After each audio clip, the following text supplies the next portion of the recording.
Welcome in, everybody. I'm Reed Cowan. Okay, so 2 words on a Tuesday: primaries and the polls. Our teams are spread out in your communities. We're also watching the monitors for tensions out of the Middle East. Israel and its allies brace for what could be coming from Iran. We're watching CBS News 24/7. Let's go.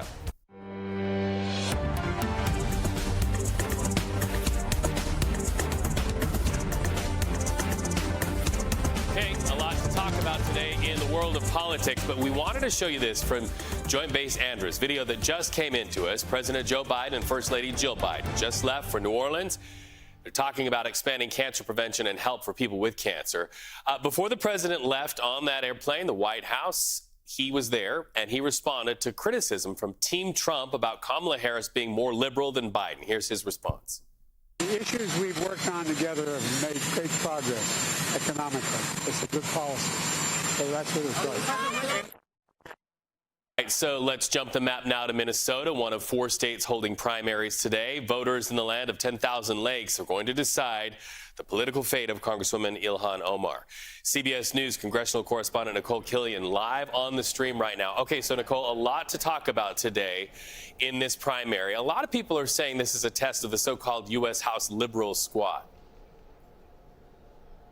Yeah, that's right. I mean, we've already seen so far this summer 2 races where members of the squad have been defeated. That is Jamal Bowman of New York and Cori Bush of Missouri. But there have been other members who have been triumphant, including Alexandria Ocasio-Cortez in her primary, as well as Summer Lee in Pennsylvania. So this will be a test for Ilhan Omar, who is running again. She faced a very narrow challenge back in 2022 from a challenger called Don Samuels, who's a member of, or was a member of, the Minneapolis City Council. So he is making another run at it, this time hoping to unseat her. One thing that is notable about this particular primary is that, contrary to the races with Congresswoman Bush and Congressman Bowman, we saw millions of dollars poured into that race, primarily from pro-Israel lobbying groups. That is not so much the case this time. In fact, Ilhan Omar has outspent her opponent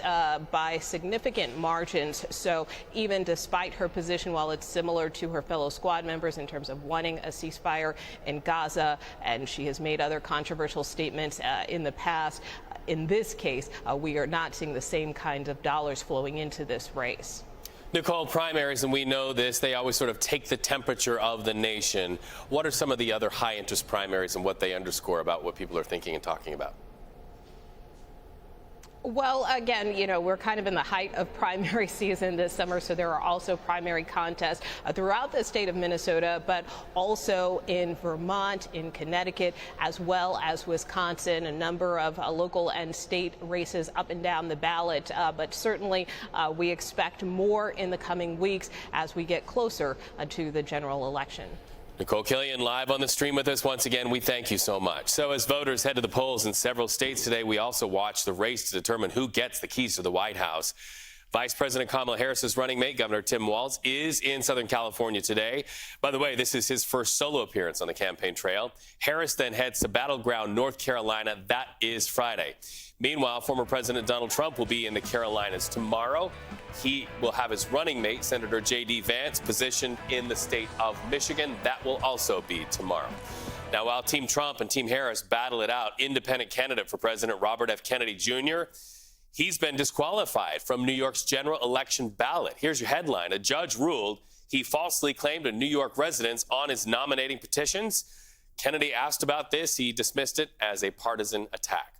Now, let's stay in New York. Remember disgraced former Congressman George Santos? Well, he's in a Long Island federal courtroom today ahead of his September fraud trial.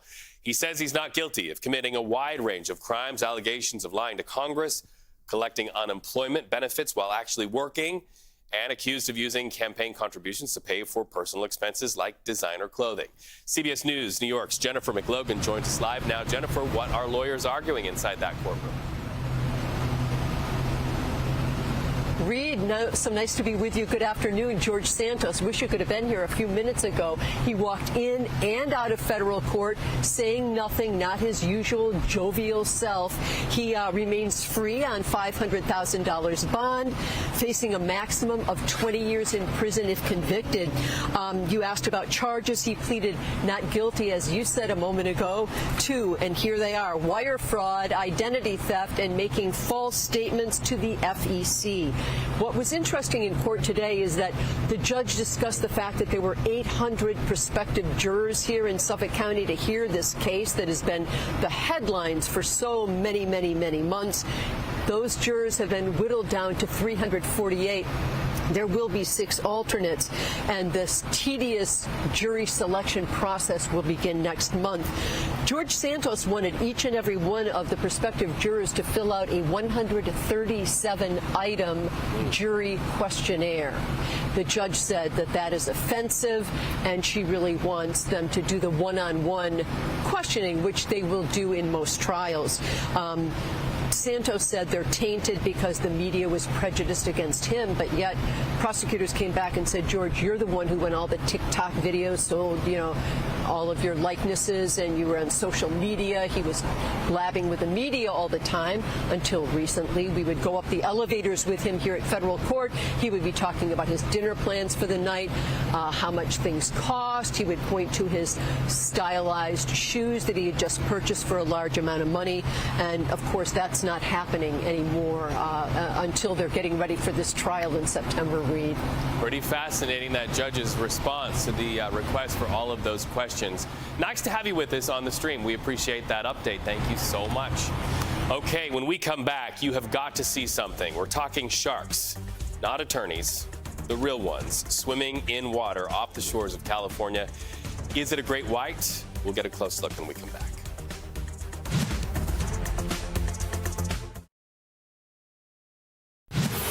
We are watching video coming into our monitors out of Russia right now as Ukraine pushes its offensive into Russia. Look at this.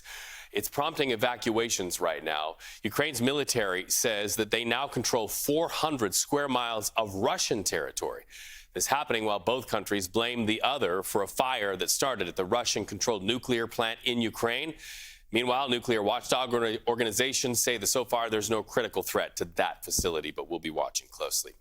Meantime, just moments ago, the State Department gave a briefing on the negotiations over a Gaza hostage and ceasefire deal ahead of a critical meeting this week. Listen.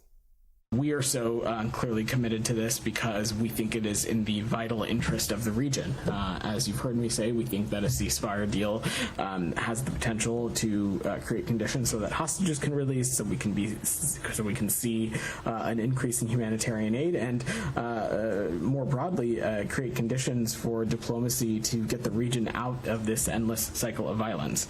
And I will also just note what I said yesterday, that Prime Minister Netanyahu confirmed that his team will be at the ceasefire talks on Thursday, and that they'll be prepared to finalize the details for implementing the deal. But I'm not going to get more specific beyond that. So as Israel prepares for an imminent attack by Iran or Iranian proxies, humanitarian organizations continue along the Gaza Strip. CBS News foreign correspondent Remy Inocencio in Tel Aviv has this report.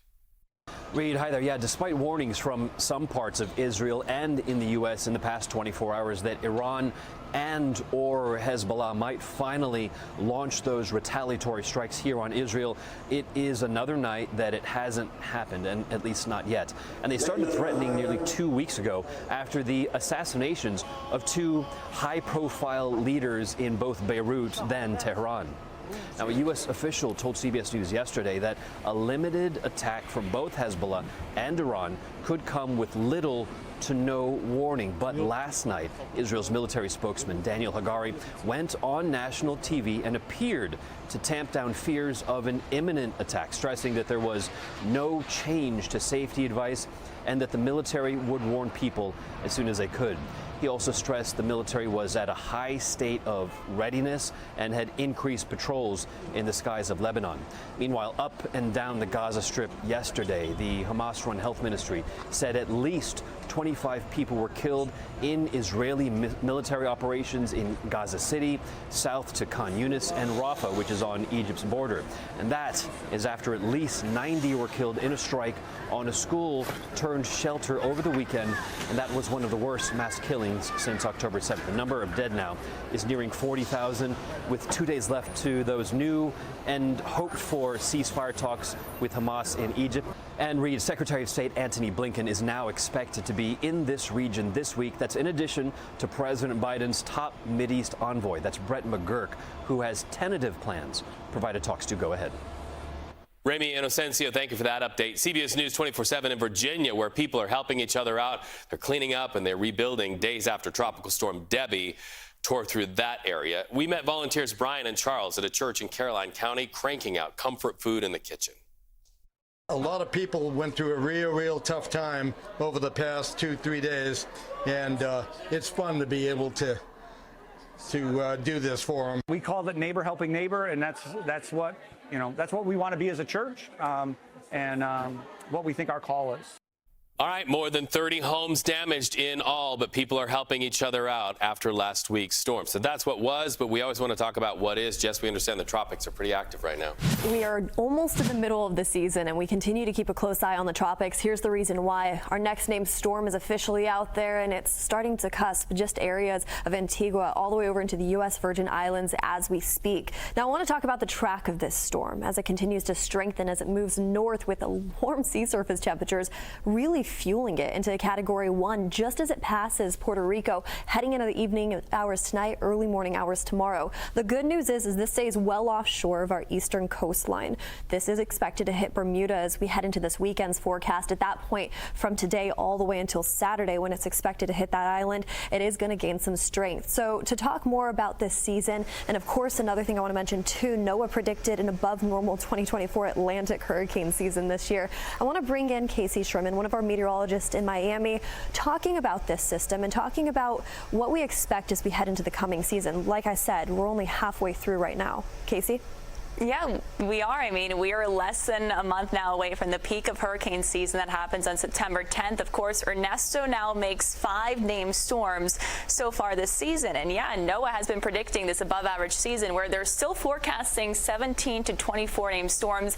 That does factor in the number that we've already had. So if this prediction comes right, becomes correct rather, the forecast would be we still have another 12 to 19 named storms left. So we still have a good chunk of the season left. We've had 2 hurricanes so far. Of course, Ernesto is forecast to become a hurricane, so that would make a third. But again, they're predicting 8 to 13 hurricanes. So with that, we would still have another 6 to 11 hurricanes left here as we continue through the remainder of the season. So far, our names: Alberto, Beryl, Chris, Debbie, and now Ernesto. That makes 5. We're actually running right now around average. On average, our 5th named storm happens on August 22nd. So that's only about 9 days away from now.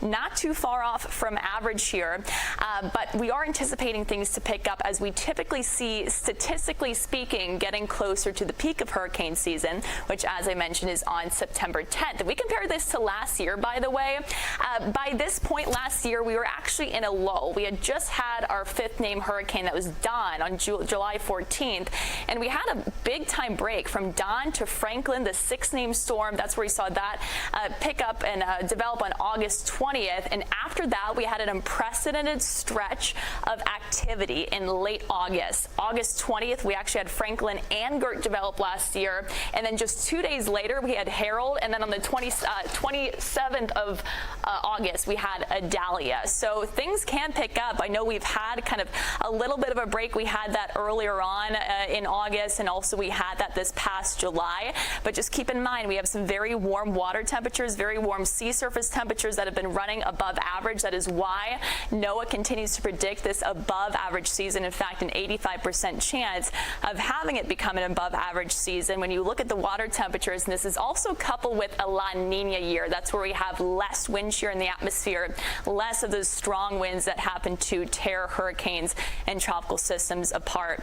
We are now in the middle of August. Again, just less than a month away from that peak of hurricane season. The most active time of year tends to be around mid-August through mid-October. So we are still here and forecasting what should be an active hurricane season, and everyone should continue to remain very diligent here and prepared. Absolutely. Now, La Nina and warmer ocean temperatures are major drivers of this activity. We continue to keep a close eye on the tropics. Thank you so much, Casey. We'll have more on you coming up just in a bit. Reed. All right, Jess, thank you so much for that. Well, this you've got to see a shark encounter. Video off of our monitors showing us a California shark swimming near a couple of kayakers in Northern California's Half Moon Bay. There's the kayaker. And there's the shark fin there. Ian Walter is a teacher in Oakland filming as that shark followed close by. It followed my buddy for a couple minutes, and then we moved closer together, and then we watched it circle back around and start following me. And we kind of just let it off towards some seals and looked over our shoulders for another hour or two, and everything was fine. I never thought in a million years that we'd get to experience one close up. You know, and it feels lucky to have done that, and lucky to have done that with a friend who could keep me calm, and I could keep him calm, and we just tried to not bug it. Yeah, don't bug it. Ian shared his video with shark enthusiasts on the internet who suspect the creature to be that great white based on its size, about 14 feet long. We're going to keep tensions running high in California. When we come back, we're going to talk about the earthquake that hit Los Angeles. We've also got video of the impacts in the television studio. We'll see you in just a minute.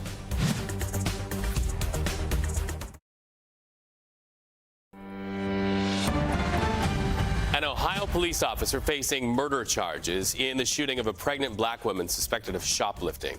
Officer Connor Grubb indicted in the killing of Takaya Young, who was 6 months pregnant, when prosecutors say Grubb killed her and her unborn child in a grocery store parking lot.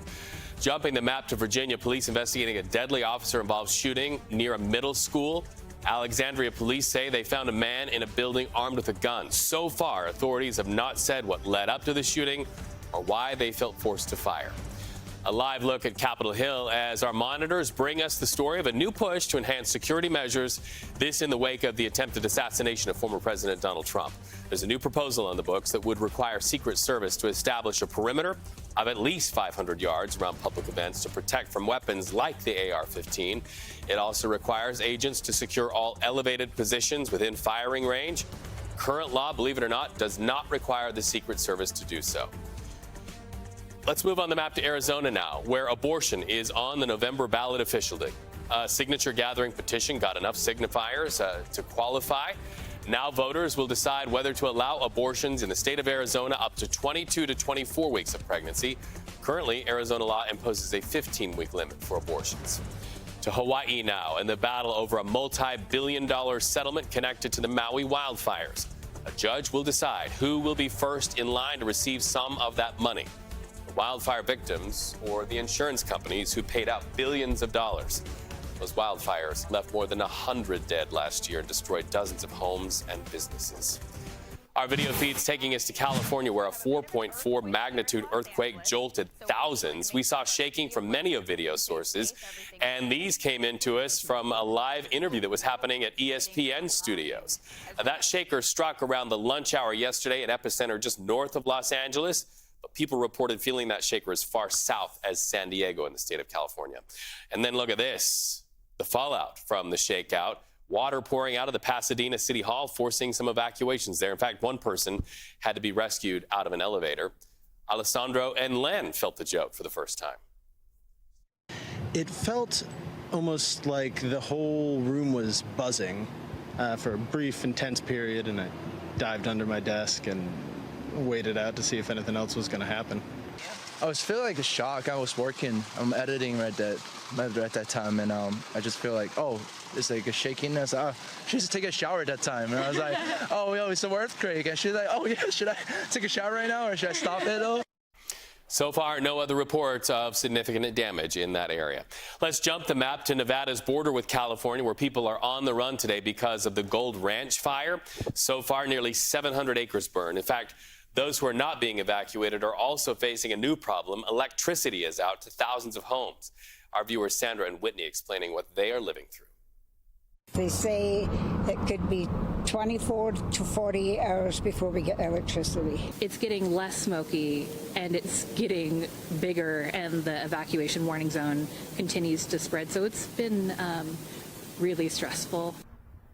We've got an update on the cause of the fire. Nevada State Police arrested a man on DUI charges after his car caught fire on the freeway and spread to the other parts of that area, causing so many headaches and losses. Jess, we're watching the fire lines once again today. Absolutely. And another thing I want to mention, too, when we take a look at our map, we've been talking about the Pacific Northwest for the past few weeks, not only when it comes to the air quality, which you see right below me, all that gray is still air quality alerts that are in effect, but that pink just north of Nevada, those are red flag warnings. So we continue to keep a close eye and monitor very closely the relative humidity as well as the winds in those local communities that are more prone to fires during the season. Taking a look right behind me, I want to start off with our air quality into communities like Bend, Oregon, all throughout Crater Lake area. We've been dealing with poor air quality just up into central portions of Oregon. Notice along that coastline, though, we see mostly good conditions. The reason being as the winds move in from offshore, giving us fresh air. However, the fires still burn in those communities just east of Oregon and as well as California, too. So as we take a look at California, the Park Fire,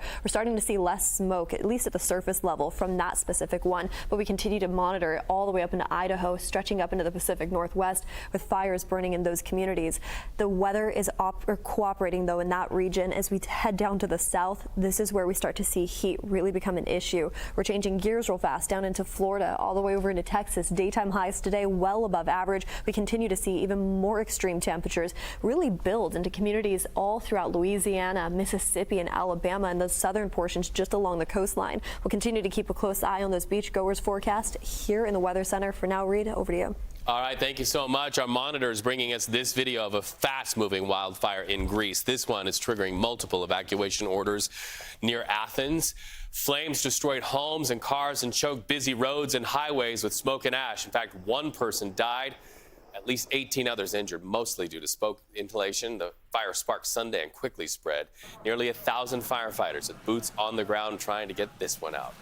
To Bosnia now, where triple-digit temperatures during a heat wave bring out reports of people having to go to the waters to stay cool. Understanding also that just off the side of that riverbank, there are temperatures that are so hot they are melting the pavement in some areas. The heat literally driving those locals to try to cool off there at the water's edge. In fact, tourists joining them at the riverbanks just to try to stay safe there and stay cool. Hey, when we come back, we're going to go to Chicago. The DNC about to happen a little less than a week from today. What kind of security will be happening there in Chicago as the Secret Service continues to be under scrutiny? You're watching CBS News 24/7.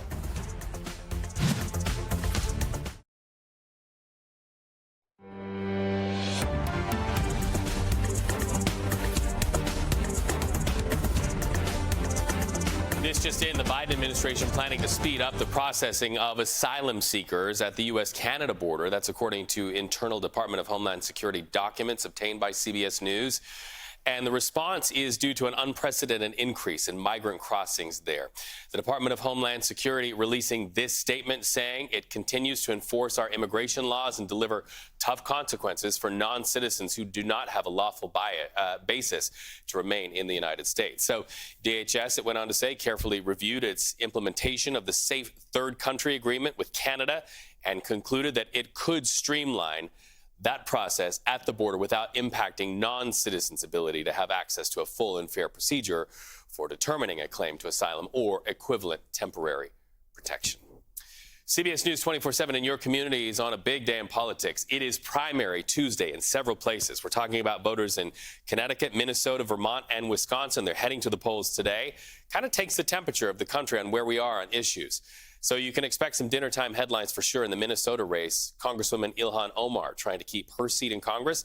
So let's bring in CBS News Minnesota's Barrett Leone. She's live from Minneapolis. That race with Ilhan Omar has got to be driving a lot of people to the polls there in your state. Yeah, exactly. We're outside here, one of the several Minneapolis polling places, but we are on the borderline of that 5th district, which is the race to watch between Ilhan Omar and Don Samuels. Now, several people we've spoke with are excited to be out here and exercise their civic duty. We actually spoke with Secretary of State Steve Simon earlier this morning.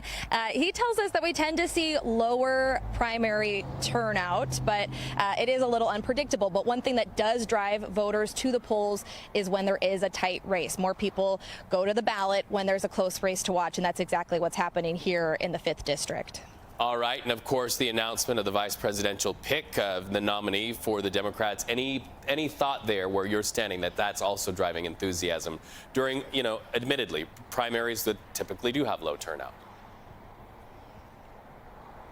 Yeah, we've definitely felt the energy and sort of the revitalization of the race here, in Minnesota especially. A lot of people are just re-energized hearing that Tim Walz is the pick. So we've definitely felt that as well. It's a driving force for people coming into the polls today for sure. All right, well, we appreciate it. CBS News 24/7 in your communities, and we have so many reporters. We're always so grateful to talk and take the temperature of communities. Thank you so much. Meanwhile, in Chicago, city officials and the U.S. Secret Service working to keep next week's Democratic National Convention safe. Listen. While we make every effort on behalf of the city to keep residents and visitors safe, we want to remind everyone they also have a role to play. We encourage the public to please report any suspicious activity by calling 911. Simply said, if you see something, say something. We are here to show off our city. We are here in this moment to show that Chicago can shine. We are here to demonstrate that in this moment that we can host the most democratic of activities, the nomination of someone to the highest office of our land, and to provide space and room for the full expression of our First and Fourth Amendment rights. We have every confidence that our visitors, our delegates, and the 2.7 people that call Chicago home will be able to enjoy this convention in a safe and vibrant manner. The Democratic National Convention takes place August 19th through the 22nd at the city's United Center Arena. So before Chicago, vice presidential candidate Tim Walz will be in Southern California today for his first solo appearance since Kamala Harris officially chose him as her running mate. Meanwhile, Harris will campaign in North Carolina. That happens on Friday. No public appearances today for Team Trump. The former president will be in North Carolina tomorrow. By the way, his running mate, Senator J.D. Vance, will make his case to Michigan voters. That also happens tomorrow. Of course, all of this is happening the day after Donald Trump spoke to billionaire Elon Musk on his social media platform X. The conversation delayed for about 40 minutes because of technical problems. CBS News political correspondent Caitlin Huey-Burns watching the conversation around water coolers on the day after. Caitlin, this one got off to a rough start, and it kind of gave the Kamala camp, so to speak, a chance to take a little bit of a swipe as well. Hey, good to see you. Well, the Trump campaign has been trying to knock Kamala Harris out of the headlines by doing things like this. They had a press conference last week. Last night, he spoke with Elon Musk for over 2 hours in a conversation on X. And it's interesting that he chose this platform to do so. Remember, back in 2021, after January 6th, he was kicked off what was formerly known as Twitter. Then he was reinstated once Elon Musk took over. And the last tweet or the last post that he made on X was about a year ago when he was indicted in Fulton County, Georgia. So it's significant that he is returning to this platform, and it comes as he is, behind in some polls. The race has radically changed in the course of the past 3 weeks, and this is a campaign trying to insert itself into the conversation and trying to make a dent. And speaking of making a dent, Kamala Harris's campaign being a little critical, saying they had a hard time pulling off a stream in 2024. We're going to raise it because Elon Musk raised it. He pointed out that Trump spoke with a list that has the Trump camp talking today. Yeah, well, we're waiting to see what the Trump campaign says about that, but I do think it's significant in terms of what Trump is doing. The top advisors to the campaign last week told us that they're looking at a very small sliver of the electorate that they believe are persuadable voters and who don't, pay attention to traditional media sources. So this is something you're going to kind of continue to see from this campaign. Last week he did an interview with Aiden Ross on YouTube. Last night he did this Elon Musk interview. He hasn't really been on the campaign trail over the past couple of weeks. He's expected to be out in North Carolina tomorrow for a speech on economic policy and headed to the battleground state of Pennsylvania this weekend. All right, Caitlin Huey-Burns, thank you for joining us from Washington. There's a lot to talk about today in the world of politics, but we wanted to show you this video from Joint Base Andrews, where President Joe Biden and First Lady Jill Biden just left for New Orleans to talk about expanding cancer prevention and help for people with cancer. This, of course, comes after concerns about a new study about men and cancer in the decades ahead. The study estimates by 2050, cancer cases amongst men worldwide will increase by 84%. And cancer deaths will increase by 93%.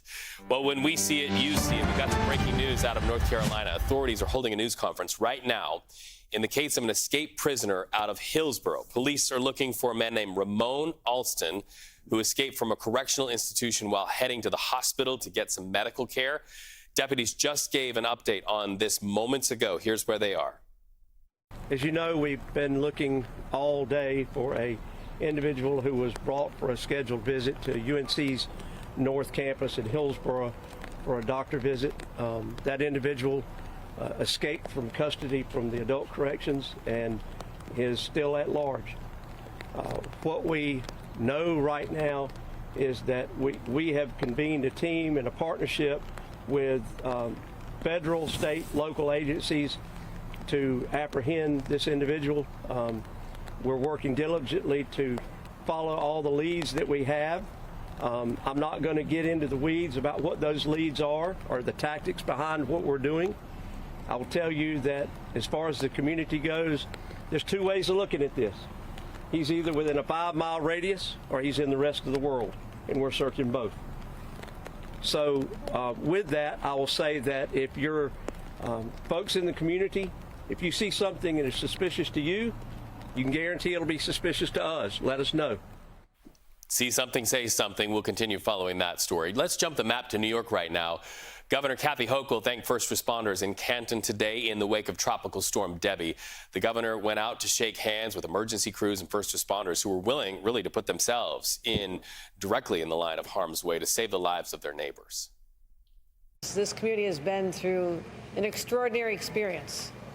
And I'm so proud of the individuals standing behind me and the countless who are still out on the streets working so hard to restore this community. It's been a really tough summer for New Yorkers, particularly here in the North Country, as we're still dealing with the onslaught of Beryl. Well, the governor says last month New York was hit with 23 tornadoes, setting a new record. To South Florida now, people dealing with a heat advisory, suffocating heat and humidity levels causing Miami-Dade Fire Rescue to rush to help dozens of people with health-related calls. Miami heat definitely high there, but when you add that humidity, Jessica, it feels a lot more intense. Absolutely. And another thing to mention too, Florida was just dealing with so much active weather from Tropical Storm Debbie that turned into a hurricane, and that was in northern Florida actually. However, I want to take a quick look at the tropics because that's the big weather story for us right now. Taking a look at the next tropical storm, Ernesto. It's just off south of Puerto Rico, and later tonight it's expected to really impact that community. Now I'm going to drop the globe real fast. Let's take a look at what that's going to mean for us as we head into the coming days. Will that hit the East Coast? No. And that's the best news. This storm is expected to stay well offshore. Here's where it's currently at. You could just kind of see Florida just to the north, all the way down into Puerto Rico, the Antigua Islands, and all the way over into the U.S. Virgin Islands too. That's where it's currently over as it starts to really form. It's now Tropical Storm Ernesto, and it's continuing to build as it hits warmer sea surface temperatures into the coming days. Now later tonight, as we continue to track this, we'll actually watch just the eastern shoreboard of Puerto Rico get hit from the center of that storm.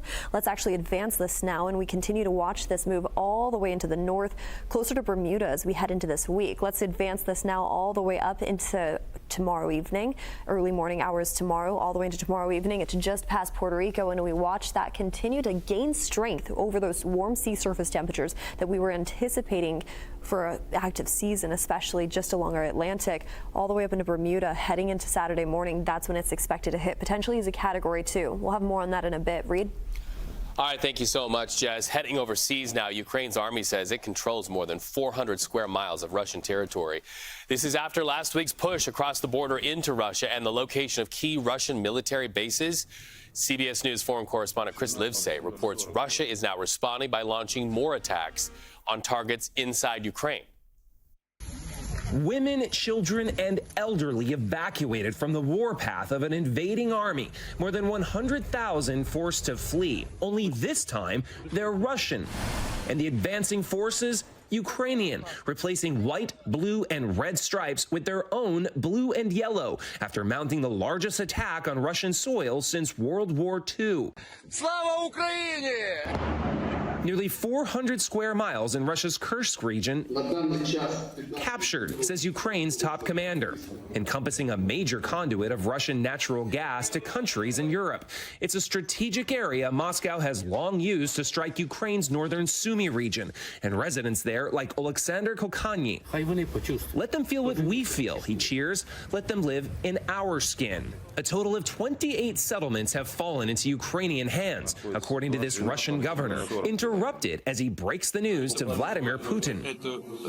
Leave the numbers to the military, the Russian president says. Leave the Hollywood-inspired visuals, too. His military alleging this shows it pushing out Ukrainian troops. Ukrainian President Volodymyr Zelensky counters that peace will only come if the Kremlin is forced into it. In Moscow, volunteers now gather food and clothing for the Russian civilians displaced from their homes, something Ukrainians have been doing for more than 2 years. Chris Livesay, CBS News. When we come back on the stream, we're going to take you to a community hit hard by a plant closure. We are in your communities. Have our eye on America. We'll see you in just a minute.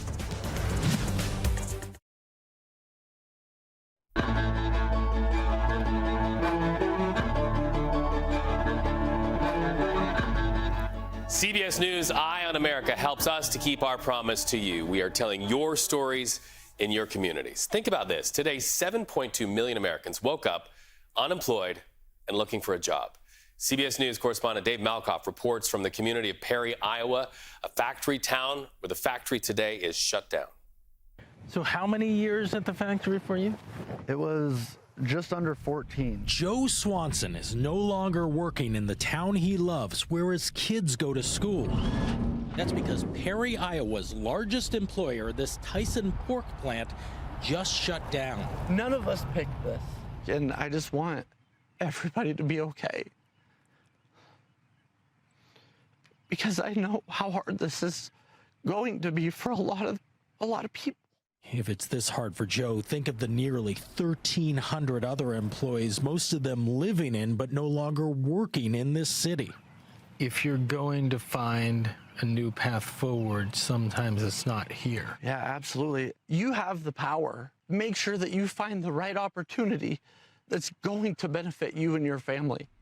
The reality in Perry is that the right opportunities left a long time ago. The meat processing plant's not modern enough for the company. Upgrades would simply cost too much. Rachel Wacker runs the County Development Alliance. Maybe we were hoping for a miracle at first where we can just turn off the lights on June 28th and turn them back on with a new user, and that's simply not the case. And they're not alone. This is one of those one factory town stories. 25% of the people in Perry who are old enough to work in the pork factory do work in the pork factory. If you add in their family and the people who they support, that's about 60% of the town impacted. This is not new. Youngstown, Ohio was once a thriving steel city of 140,000 in the 70s. 5,000 employees at one time were gone. The mills closed, and today The population is less than half of what it used to be. Ohio was hit hard again in 2008, this time in Wilmington, when a shipping hub closed. 42% of the working age population lost their jobs. Then in 2009, down in Louisiana, a chicken plant, which employed more than a third of the town, shut down in Farmerville. Back in Perry, Iowa, people like Nacho Calderon are learning from history. His last day driving to work may lead to his first day driving for work. Especialmente de concreto o de basura. O... Trying to be a truck driver or a garbage driver or something like that. Yeah. Sí, man, yeah. Driving the garbage trucks this town still needs requires a commercial driver's license. Good. The community college is giving these trucking classes away for free to give the workers a shot at staying in town. How do you feel? Triste no solo por mí, por otra gente que no. It's not just you, it's the people that you work with as well. Yeah. Y no tiene carro. They don't have cars. Pagando mucho dinero. Nacho is still looking for work. Joe has this advice. And take control. He found a job running maintenance for an apartment complex out of town. What I feel like is a great opportunity. And I want that for everyone. A hopeful wish for friends who lost their jobs, but against all odds, refused to quit on their city. For Eye on America, Dave Malkoff in Perry, Iowa. Our video feeds are also fired up in California, where a magnitude 4.4 earthquake hit near the Los Angeles area. This is video taken from inside the CBS News Los Angeles newsroom. You can see the clock shaking, and that was just the least of what we saw in that area. In fact, people living in El Sereno were caught off guard, and they say yesterday's quake shook their homes so hard that they briefly felt like they needed to evacuate. Watch. And I'm going, I better get up and get my shorts on. And just in case I have to dash outside. As it was building, it's like seconds take longer when it's shaking. Time seems to move slower. Well, the earthquake caused a water pipe to burst at Pasadena City Hall.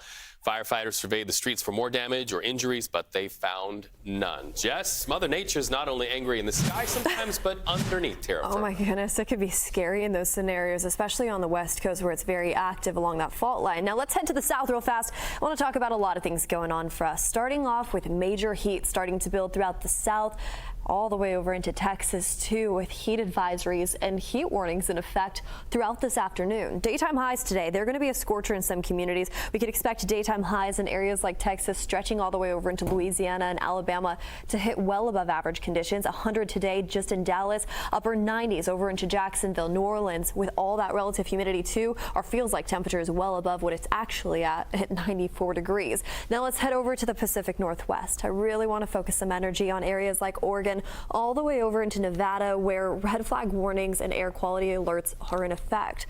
Here's what's going on. It's fire season off in the West, and we know that to be true, especially in communities like California, where the Park Fire, the fourth largest fire in California's history, continues to burn. Containment's starting to improve, but it's one thing that we keep a very close eye on during this time of year, while relative humidity is low in that region and as temperatures are still well above average. So take a look right behind me. Here's what's going on. Over into Bend, Oregon, actually, right now, we're dealing with unhealthy air quality throughout that region, stretching over into Crater Lake.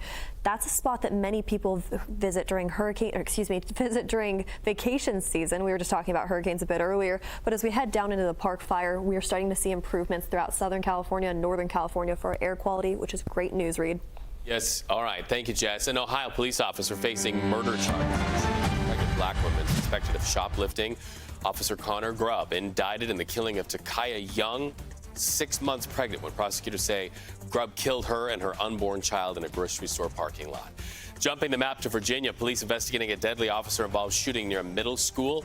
Alexandria police say they found a man in a building armed with a gun in this case. So far, authorities have not said what led up to the shooting or why they say they felt forced to fire.